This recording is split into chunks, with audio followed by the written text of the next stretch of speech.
নাতি বল বল, যে বিচারক নিজেই 7 দিন পর্যন্ত খাবার না পাওয়া, ওই বিচারক 3 দিন না খাবার বিচার কেমনে করবে?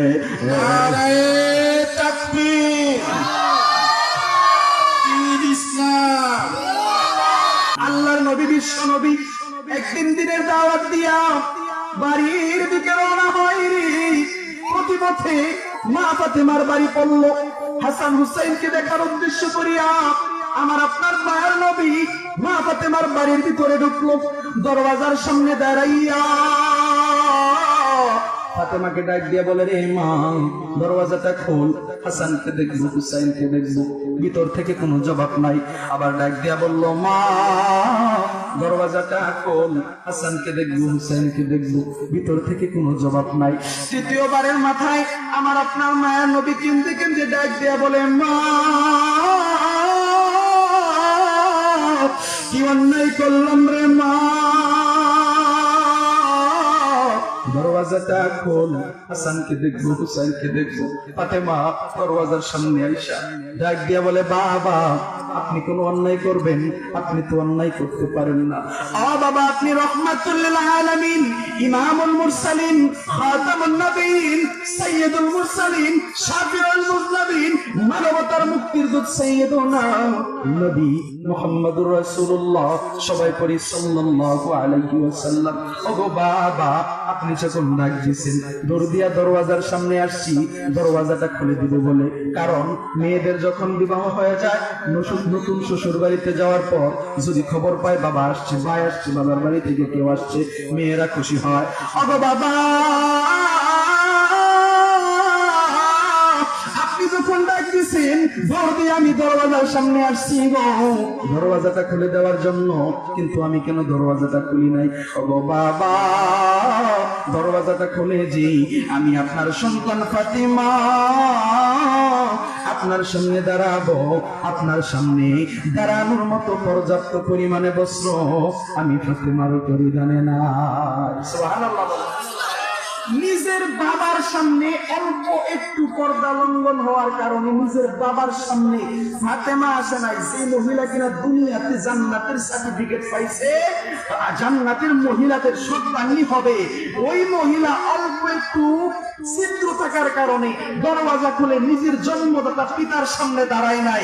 আর বর্তমানে চিন্তা করা যায়, নিজের বাবার সামনে, বড় ভাইয়ের সামনে, পুরুষের সামনে রাস্তা দিয়া প্রাপ্তবয়স্ক মেয়েগুলা জারির মতো পোশাক পরে যায়, নির্লজ্জ বেহায়ার মতো। কথা ঠিক কিনা? আর ঘরের পিছনেই, ঘরের সাথেই মহিলা মাদ্রাসা, আদর্শ শিক্ষা দেওয়া হয়, নবীজির পর্দার শিক্ষা দেওয়া হয় না। ওইখানে দিব না, লেডিস আর জন্ডিস মার্কার নাইট শিখাবো। স্কুলে যায় মাসে দিব 10,000, আর হুজুরে যাই হুজুরে কোরআন শরীফ পড়াইবো, মাসে 500 টাকা দিবার গেলে মানুষের বাড়ি খাই, এটাই তো সেবার টেহা। কথা ঠিক কিনা? এই সমস্ত ভ্রান্ত মতবাদ থেকে, ফিতনা থেকে আল্লাহ তাআলা আমাকে আপনাকে সবাইকে হেফাজত করেন, হেদায়েত দান করেন। জোরে পড়েন আমিন। এই বাজানরা, নিজের মেয়েদেরকে, কন্যা সন্তানদেরকে পর্দা শিক্ষা দেওয়া দরকার আছে না নাই? আজকে আপনি এই সন্তানকে আদর করে ফজরের টাইমে মসজিদে পাঠাইলেন না, ফজরের টাইমে মেয়েকে ঘুম থেকে উঠায় নামাজ পড়াইলেন না, আপনি মাদ্রাসার মধ্যে কোরআন শিক্ষাটা দিলেন না।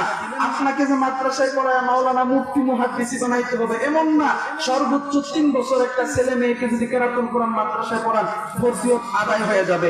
এই সন্তান ডাক্তার হোক, এমপি হোক, মিনিস্টার হোক, মন্ত্রী হোক, জজ হোক, যাই কিছু হোক না কেন, এই সন্তান যে কেরাতুল কোরআন মাদ্রাসায় 3 বছর পড়া ফরজিয়তটা আদায় করলো, এই সন্তান দুনিয়ার যত এমপি মন্ত্রী ব্যারিস্টারি হয়ে যাক না কেন, নামাজের জন্য, জানাজার জন্য এই সন্তান কোন সময় ভয় ভীতি পাবে না, তাকে কেউ আটকাতে পারবে না।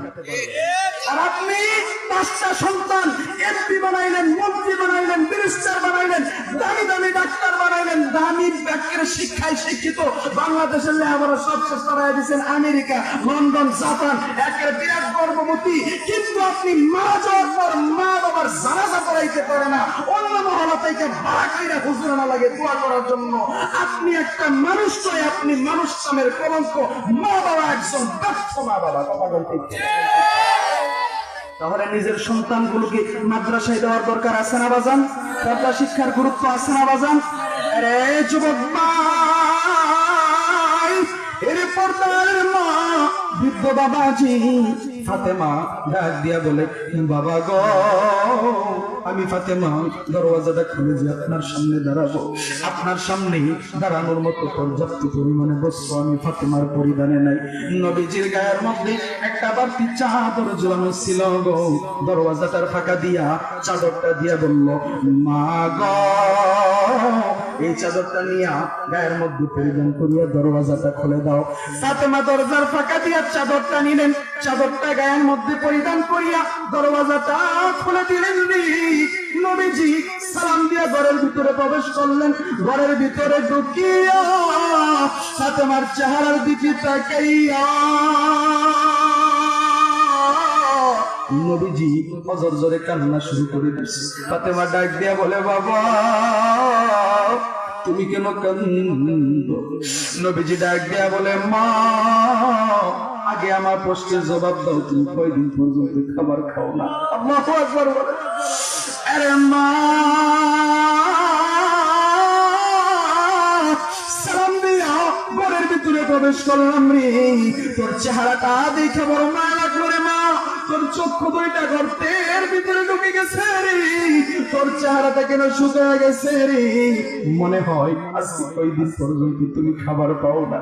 মা ফাতেমা ডাক দিয়ে বলে, বাবা আমি যদি দিনের পর দিন না খায়া মারা যাই আমার কোনো আফসোস নাই, তবে বাবা আপনার কলিজার টুকরা আমার বুকের ধান হাসান হুসাইন আজকে 3 দিন পর্যন্ত খাবার না পাইয়া আমি মার পা ধরে কান্দি।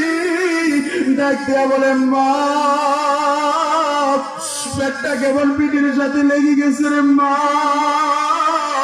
ক্ষুধার যন্ত্রণা সহ্য হয় না, খাবার দাও, খাবার দাও, খাবার দাও। ও বাবা বলো, নিজের সন্তান যদি মায়ের কাছে বাবার কাছে কোনো কিছু আবদার করে, যদি আবদার সন্তানের পূরণ মা বাবা করতে না পারে, এর চাইতে দুঃখ কষ্ট আর কি হইতে পারে? নবীজি ডাক দিয়া বলল, ওরা এখন কোথায়? ফাতেমা দেখায় দিল, বাবা ওই যে দেখো চুলার উপর পাতিল বসানো, কিচ্ছু নাই এই পাতিলের মধ্যে, কিচ্ছু নাই, শুধু পানি। হাসান হুসাইন আনন্দ করতে করতে ঘুমায় গেছে, মনে করেছে মা রান্না বসায় দিছে। বাবা গো ঘুম থেকে জাগ্রত হয়ে বলে, যদি মা গো খাবার হয়েছে নি? ও মা বড় বাবা বলো, আমি কি জবাব দেব? নবীজির কণ্ঠের আওয়াজ শুনিয়ে হাসান হুসাইনের ঘুম ভেঙে গেছে, দৌড় দিয়া নবীজির কাছে আসছে। নবীজির গলাটা জড়াইয়া নানাকে ডাক দিয়ে বলে, নানা তুমি আসছো, ভালো হয়েছে গো, আজকে আমরা তোমার কাছে একটা বিচার দিব। নবীজি ডাক দিয়া বলে, নাতি দুই ভাই আবার কি মনে দ্বন্দ্ব করছো? নাতি ডাক দিয়া বলে, না না আজকে দুই ভাই কোনো দ্বন্দ্ব নয়, আজকে একটা মায়ের 2 সন্তান বাদী হইয়া মাকে আসামি বানাইয়া ওই মায়ের বাবার কাছে বিচার দিতে চাই। এ নানা বলো, তোমার মেয়ের বিচার তুমি করতে পারবানি? নবীজি ডাক দিয়া বলে, নাতি আমি শ্রেষ্ঠ ইনসাফগার, সন্তান দেখবো না, আত্মীয় স্বজন দেখবো না, যার যে বিচার হওয়া দরকার আমি নবীজি সেই বিচারই করব। এই কথা শুনিয়া হাসান হুসাইন নবীজির সামনে দাঁড়াইয়া পেটের উপর থেকে কাপড়টা সরাইয়া নবীজিকে দেখে বলে, নানা পেটটার দিকে তাকায় দেখো গো, আজকে তোমার মেয়ে ফাতেমা আমরা 2 ভাই হাসান হুসাইনকে 3 দিন পর্যন্ত খাবার দেয় না। ও নানা পেটটা কেমন পিঠের সাথে লেগে গেছে নানা। ও নানা তোমার মেয়ের বিচার তুমি করো। নবীজি বলে, রে নাতি এই বিচার আমি করতে পারবো না। হাসান হুসাইন বলে, দেখছো নিজের মেয়ে বলে বিচার করতে পারলো না।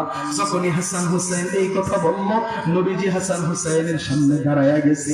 নবীজি দাঁড়ায়া যাইয়া পেটের উপর থেকে চাদরটা সরাইয়া নাতিকে দেখে, আমার নাতি 3 দিন পর্যন্ত খাবার না পাইয়া নানার কাছে বিচার চাও। আজকে তোর নানার পেটটা দিকে তাকায় দেখে নাতি আজকে তোর নানা 7 দিন পর্যন্ত খাবার না পাইয়া 7টা পাথর পেটের সাথে চাপা দিছে। নাতি বল বল, যে বিচারক নিজেই 7 দিন পর্যন্ত খাবার না পাওয়া, ওই বিচারক 3 দিন না খাবার বিচার কেমনে করবে? নারায়ে তাকবীর। ইসলাম চক্র তালিমুল কুরআন মাদ্রাসা শাহ ফেরদাউস ঢাকা। নারায়ে তাকবীর। मंजूर दुआ करना जब वक्त न जा आई, आका दीदार अता करना। मैं कब्र अंधेरी में घबराऊंगा जब तन्हा,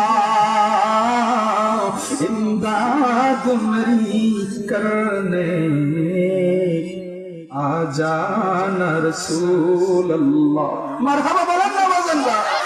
मैं खबर अंधेरी में घबराऊंगा जब तन्हा,